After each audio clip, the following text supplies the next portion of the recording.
জাহান্নাম থেকে মুক্তির পরোয়ানা নেও। আর ওই নাফরমান নারী, ওই বেহায়া নারী বলে, এই মাওলা, তোমার জান্নাত আমার লাগবে না, তোমার নাজাত আমার লাগবে না, তোমার এটি তুমি রাখো, আমি জুতা কিনতে যাইতে আসি, আমি মার্কেটে যাই জুতা কিনতে। মনে রাখিস, তোরে জুতা দিয়া ফিটবে, জুতা দিয়া, জুতা দিয়া ফিটবে, জুতা দিয়া বললাম।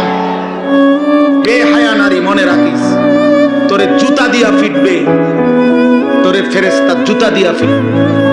কার আহ্বান প্রত্যাখ্যান করবা? রমজানের শেষ 10 দিন জুতা কেনার জন্য আল্লাহ দিছিল? কথা বলেন না কেন? শেষ 10 দিন শাড়ি গহনা কিনবার জন্য আল্লাহ দিছিল? তো আল্লাহ তো ডাকলো মাগফিরাত নাও, আল্লাহ তো ডাকলো রহমত নাও, আল্লাহ তো ডাকলো নাজাত নাও। তুমি কও না আমার এডি লাগতো না, আমার জুতা, আমার দরকার জুতা, আমার দরকার শাড়ি, আমার দরকার ফেয়ার এন্ড লাভলি, আমার দরকার গহনা।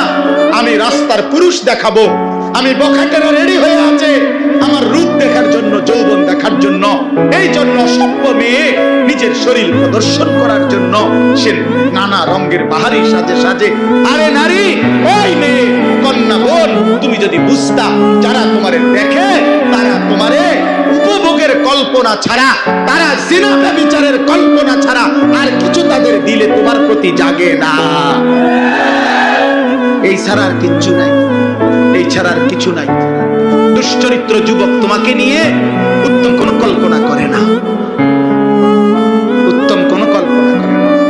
অতএব দয়া করে বন্ধু বলেন, নবীজি যখন দেখবে নামাজ নাই, রোজা নাই, জিকির নাই, তিলাওয়াত নাই, ফজরের নামাজ নাই, হালাল উপার্জনের কোনো খবর নাই, ঘরে